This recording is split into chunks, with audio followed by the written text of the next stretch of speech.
Isang magandang maga na lang po ng Miyerkules, mga sambayanan karerista, September 18, 2024. At muling nasa himpapawid na lang po tayo, mga Kelos TV, para ihatid na po sa inyo ang aking mga giya sa araw na to. Meron pong 7 pangarera na naihanda po ang Metroturf at tulad ng kinagawian, alas 5 po ng hapon ang simula. Maninipis lang po ang pagkaka-line up maliban lang sa pinakahuling karera kung saan meron pong 8 kabayong kalahok. Sa gana pong ito, tayo ay hindi na rin po magpapaligo-ligo pa. Samahan nyo na rin po ako. Salamat po. Karera number 1, start ng winner take all. Races 1 to 7, distance 1,400 meters, post time 5 o'clock p.m. Isang 3-year-old and above maiden race. Meron tayong 6 na kalahok dito. Pampremera po natin yung kalahok numero 2, Natural Beauty, na papatubayan ni RC Tabor. Ito po ay nagtala po ng panalo sa kanyang Novato race at maganda naman po ang kanyang pagkakapanalo ron. Nagtiyempo po siya ng 1.15 sa distansyang 1,200 meters. At ang naremenda po sa kanya doon ay si JB Hernandez. Sa pagkataon ito, si RC Tabor po ang rerenda.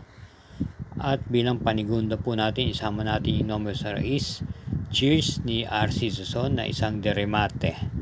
Kaya para dito sa karera numero 1, pampremera numero 2, panigunda yung numero 6. Karera numero 2, start ng Pick 6, races 2 to 7, distance 1,200 meters, ang class 5, group 5 for non-placers, 5 entries. First choice yung kalahok number 4, Lava Walker ni MP Cañete, na sa akin pagkakatingin dito ay medyo lamang at bumaba po ng pagkakagrupo. Ito po isang deremate. At bilang panigunda po natin yung numero 3, Kindra ni CS Pare, na siya na rin po magdadala ng marcha rito sa unahan. At kung wala pong manggugulo, baka sakali pong makatapos to rito. Kaya para dito sa karera numero 2, pampremera numero 4, panigunda numero 3. Karera numero 3, may distansyang 1,200 meters, ang class 4, split group 16 to 21, start ng Pick 5, races 3 to 7. May 6 pong kalahok dito. Pampremera po natin dito yung dehadong numero 2, Summerling, na papanubayan po ni RC Tabor. Ito po ay tumakbo nung nakaraan at dumating lamang po siya ng mga pang-6 na pwesto noong September 6 sa karera pinalunod po ni Amor. Same rider pa rin po. Ito po ay may angkin remate at pwedeng i-pacing. Mukhang sa laban na yun, mukhang parang nakikiramdam lang po ito base sa kanyang preba at sa kanyang pagkakadating. Atin pong panigundo rito yung kalahok numero 3, Bukawi River Town. Malamang siya po ang malyamado. Ito po ay may angkin tuling at yung nakarang takbo niya, siya po ay inabot na lang po to sa pagdating sa meta ni Static. Same rider pa rin po, IL Agla ang rerenda. Kaya para rito sa karera numero 3, pampremera numero 2, panigunda numero 3. Karera numero 4, start ng Pick 4, races 4 to 7, isang class 5, split group 5 for placer, at may distansyang 1,200 meters, 5 entries, isang couple yung numero 3. Pampremera po natin at pakiwari ko, pwede rin pong paningil yung couple dito sa numero 3, Eno Teresa Chair at yung 3A Primero Soldado. Maganda pong kombinasyon. Eno Teresa Chair ni AP Ascension, may angkin tuling, at samantalang yung kakwada niyang 3A Primero Soldado na isang deremate, napapanubayan naman ni RA Base.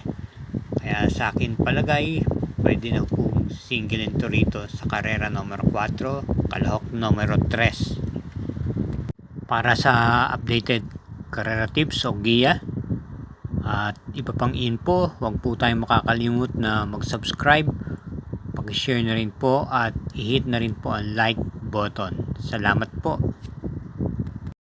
Karera numero 5, may distansyang 1,200 meters, isang class 5 split group 11 to 15, 6 entries.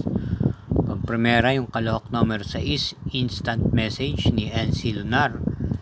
Ito po ay pwedeng isabay sa unahan at i-pacing.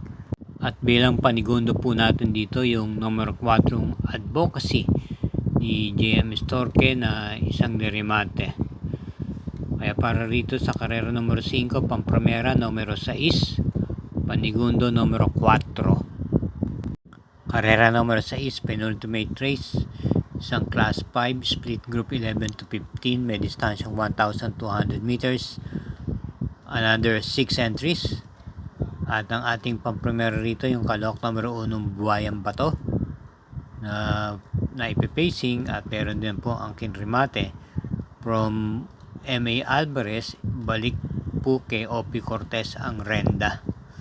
Panigundo po natin dito yung Antonio de la Mugis ni JM Storke na ipipacing din naman po, at meron po naman taglay na rimati ito pagdating sa meta.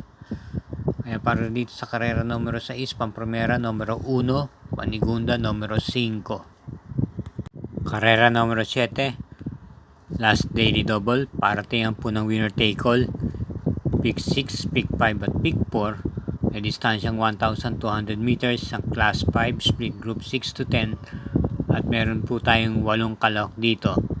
Pang-primera po natin yung kalahok numero ng Real Equity na papanubayan po ni JM Storke.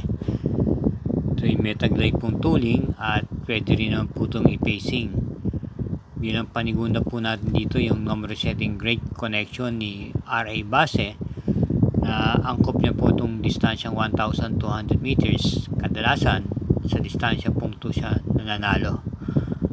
At ating pong panersera rito yung kalahok numero 2, Gordon Arya ni CB Garganta, na kung kailan lang itong mga nakalipas na linggo tumakbo po ito at dumating lamang po ito ng pang-5 pwesto.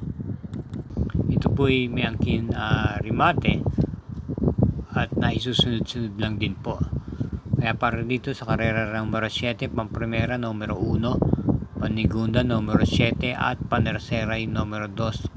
Okay mga katrokis at sambay ng karista, naway matapat po ang ating mga giya at hinay-hinay lang po sa ating paglilibang. Ingat po sa ating pag-uwi. Good luck na rin po.